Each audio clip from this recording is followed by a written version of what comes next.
Okay, guys, welcome back to part 6 of Med Legal. We're going to keep on with Good Samaritan laws and immunity.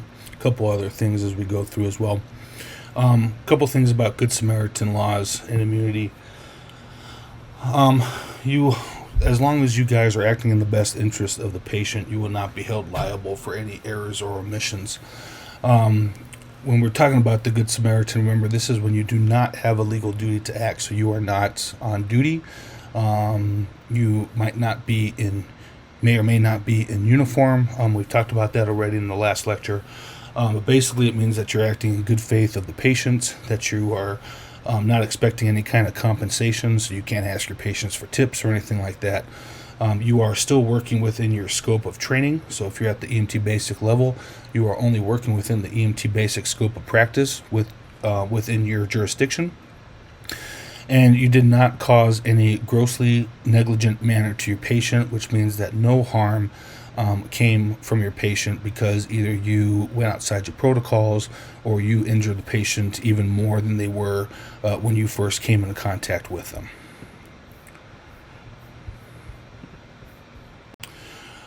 Gross negligence is conduct that constitutes willfulness or reckless disregard. Okay?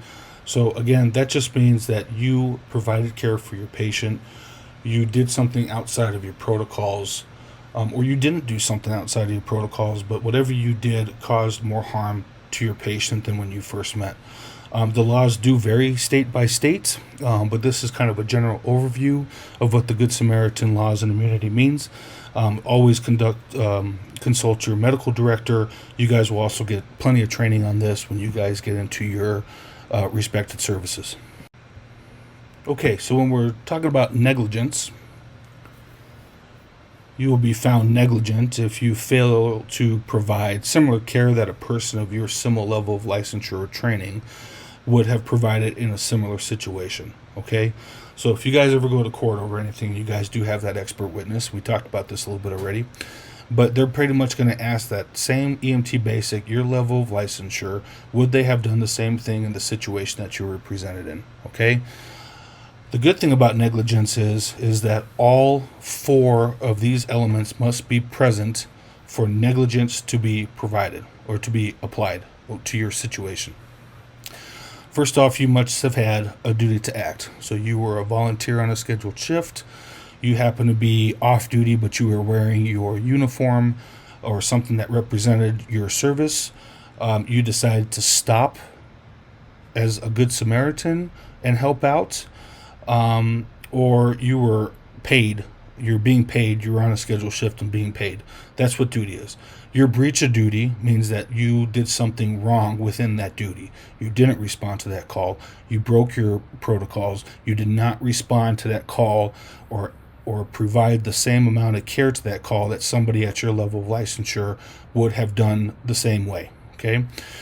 Damages, you caused damage. All right?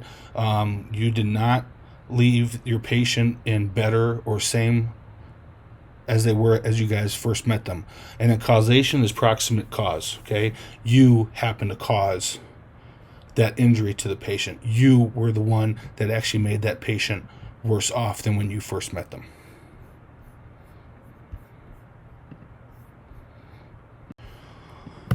So how do we avoid being negligent as EMS providers? Okay. We need to make sure that we maintain our education credentials. We need to make sure that we are well rested. Okay, there are major studies right now in EMS about sleep deprivation, and a lot of the local services are really helping us change that. When I first started at Albuquerque Ambulance, we had to have 6 hours of downtime in between shifts. Right, there was times in my career where I would work 3 weeks straight without a break. Right, at least having the 6 hours in between. Now we're to 10 hours in between shifts. So the services are becoming well educated themselves into making sure that we are staying well rested. Make sure you know and follow your protocols. Okay, I've mentioned this before already. We have 2 protocol updates in the Bernalillo EMS system every year. One in April, one in October. Your services will provide information on that for you, and you guys need to make sure that you understand that material. If not, you need to get with your medical director so that they can explain it to you. And maintain your skills and knowledge. All right. This is specifically when you move up in level of licensure, specifically when you get to paramedic. It's not every day that we intubate somebody. Most of the services, the Albuquerque Ambulance specifically, I know, they have a room where they have all the equipment out for you, right? You can go in there before your shift or after your shift and just drop a tube on a mannequin. Make sure that you still have your skills down so that when it comes to a real person, you remember how to use those skills, because there's some skills that you guys are going to forget because you don't use them that often. And then make sure that you guys are staying on top of that so that you guys know how to use those skills if that situation does become upon you.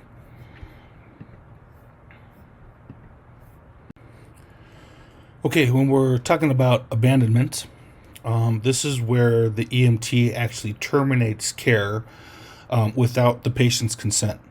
Okay,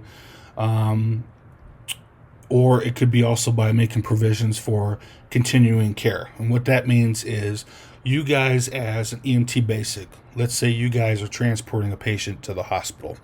And when you get to that hospital, you guys need to give report to the hospital about what you did to the patient and why they called 911. Okay? If you just drop that patient off at the hospital and leave, you have just abandoned your patient. Okay? The other way you could do that, the 2 main places that you guys do that is either at scene or in the emergency department. Okay, and how you prevent this specifically at scene is make sure that you're documenting everything, especially if you're getting a refusal. I'm going to tell you right now, as a paramedic myself, I would much rather take the person to the hospital than have to write a refusal chart. Refusal charts can be very long. They could be very detailed. I'm not saying that the charts that I write going to the hospital when I actually transport somebody aren't, but it's a little bit more involved than writing the quote-unquote normal chart, okay? The other way to do this is as an EMT basic is if you're at the hospital and you do not give report to somebody at the same level of licensure or higher, okay? So you guys right now, you're at the EMT basic level. The only people that are below you are what we call first responders, okay? So you can't give report to like a patient care tech, okay? You have to give report to a basic, another basic, an intermediate, a paramedic, a nurse, or a doctor, right? And flip side, myself as a paramedic, I can't give you report as a basic. That's a lower level of licensure that I am.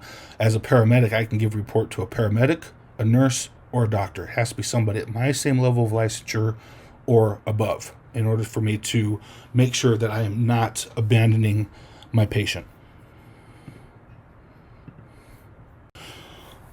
Okay, when we're talking about assault, assault is unlawfully placing the person in fear of immediate bodily harm.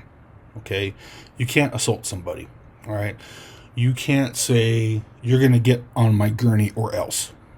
Okay, it doesn't work like that. All right. The example of where we can really get into trouble with assault is if we have to actually restrain somebody. And if we restrain somebody, this is going to change when you get to paramedic, but at the basic level, if you restrain somebody, you basically have to have orders for that restraint. Those orders needed to come from somebody of like a doctor, your MSEP, okay? Or they could technically also come from the paramedic, right? But we can't put somebody in fear of immediate bodily harm. When we're talking about battery, okay, this is the unlawful touching of a patient, all right? And this can happen quite a bit, guys. This is where you go on scene and you do not get consent to help that patient. You just go in there and start doing stuff, okay? This could be as little as you just placing your hands to feel for a pulse. If you did not get consent to do that, that could be considered battery, and that is illegal. You guys could be arrested for that. You guys could lose your license for that. So make sure that you guys know the difference between assault, which is basically verbal, battery is basically physical aggression. When we're talking about kidnapping, it's also known as false imprisonment. This is the seizing, confining, abducting, or carrying away by force. An example is when we transport against the patient's will. The big example, again, is if you guys do not call for orders in order to take that patient to the hospital. You do not get a doc to say that, hey, I think this patient should come to the hospital, or no, this patient can stay as long as they know the risks, okay?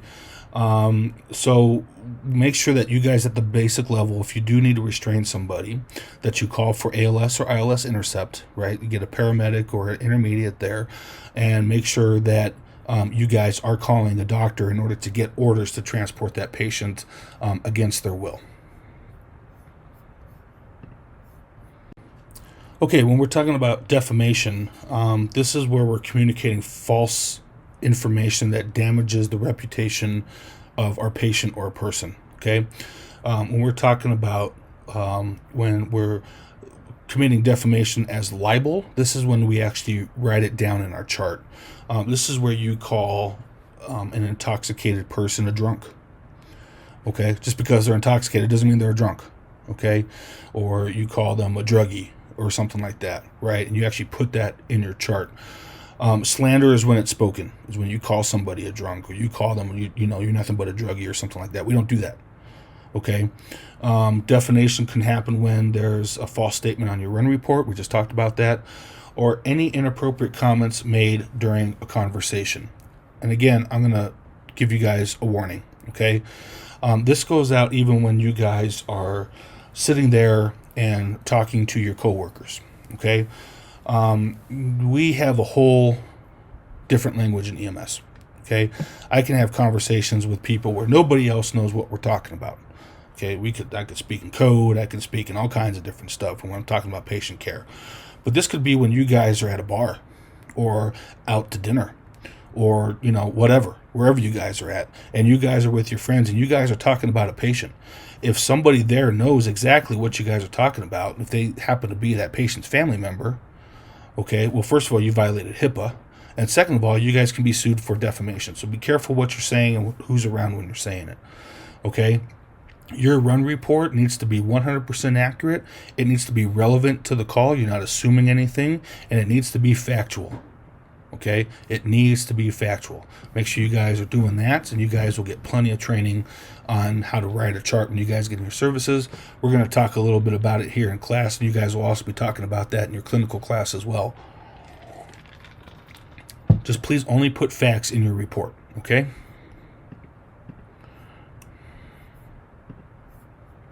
Okay, guys, I skipped ahead a couple slides, basically on records and reports. Just remember that if you guys do not write it down, it did not happen in your report, okay? Some of the special mandatory reporting requirements that we are mandatory obligated to report as EMS, specifically here in the state of New Mexico. Make sure you guys look over these as well. You guys will see some of these coming up on one of your exams, and you will see this also on the National Registry. But if you guys remember these for the state of New Mexico, you'll definitely get the list is shorter for National Registry. So here in New Mexico, we are obligated to report any abuse to children, elderly, or any other demographic of patient that cannot protect themselves. Okay. If you do not report this, you are as guilty as the person doing the abuse. Okay. And this is kind of a go with your gut kind of situation. All right. We're going to talk a little bit more about child abuse when we get further along into the semester. But if you guys are suspecting child abuse, okay, there's a procedure that needs to be taken, which we'll talk about later on in the semester. Okay. We need to report any childbirth. Okay. Childbirth needs to be reported because we need to give this kid a Social Security number. Uncle Sam wants his taxes. Okay, we need to report that there was a life that was birthed, and this, we need to report this to the authorities in order for us to be able to get this kid a Social Security number, make this kid a citizen of the United States. Any injuries sustained in the commission of a crime. Okay, this goes for the victim or the one that's actually doing the crime. Okay, if we have somebody that punched through a glass window trying to break into a house and they severed their artery, we have to report that. That was involved in the commission of a crime. Okay, any drug-related injuries. Okay, and here's the thing with drug addicts. Okay, is they know the system better than you. Okay, there's plenty of patients out there that know the system better than you. They know exactly what to say to the dispatch in order for police not to get there. Okay, you're going to walk in on scenes where patients have overdosed and the cops aren't there. We need to get the cops there. Okay, first of all, A, for our safety. Okay, and B, it's a drug-related injury. We need to report that. The cops need to know what's going on. All right, any type of sexual assault. Any exposure to infectious diseases or any kind of communicable diseases, we use that because the Department of Health likes to track those for statistics, for possible exposures. That's becoming a lot more apparent now with COVID. If we transport patients in restraints, we have to say that we transported this patient in restraints, whether it's physical restraints as you guys would do it, or if there's a medic on scene and we chemically sedate them, we have to report that. Anybody that has passed away. Okay, we can't come on scene and say, oh yeah, they're dead and leave. We have to report that. We have to get law enforcement there in order for them to report what we did to the medical examiner. Anybody with suicidal or homicidal ideations, we mark that as SI/HI. Okay, most of the time if people are suicidal, they could also be homicidal. Okay, that is a mandatory reporting requirement for us. All right. Anytime we have animal bites as well, anybody that has been bitten by an animal, that must be reported to the authorities, just in case they, have to put a dog down or a cat down or something like that. Okay, and really the best way to protect from any kind of legal action, make sure that you guys are delivering good patient care. Make sure you're working within your scope of practice. Make sure you are responding when you guys do have a duty to act. Make sure that you are staying within your level of training. Make sure that you're acting in the best interest of the patient. When you guys get into your services, you guys will have periodic reviews and refreshers that you guys will have to do. Specifically at Albuquerque Ambulance, once a year. They take the basics, all the basics, and you guys have to meet up with the medical director. And he wants to see you guys do your skills. He wants to run you guys through a couple scenarios. He might ask you guys some questions about some med legal stuff. And guys, it's okay if you don't remember this stuff. All this does is they put together all this information. They take the questions that might be a little obscured, and they provide training for that throughout the year for you guys so that you guys stay up to the most up-to-date information on protocols and standard operating procedures. And remember to document. Okay, you guys are going to get a ton of training on this, a little bit in class, mostly in the field, but make sure that you guys are writing stuff down. Once again, if you did not write it down, it did not happen. Okay, so please remember that as you guys are going through your training. This is going to be the end of the med legal lecture. If you guys have any questions, please feel free to email me. Bring your questions to class. We'll get them all answered. Make sure that you guys are listening to this a couple times. Make sure you guys know all the vocab that's in here, specifically like the abandonment, assault, battery, libel, slander, all that stuff, false imprisonment. Know when you're considered negligent. Know when you have a duty to act. Know your consents, things like that. This is a big lecture. There's a lot of information in here, and you're going to see this for the rest of the semester. So again, thank you for joining me. I will see you guys in the next round. Thanks. Take it easy.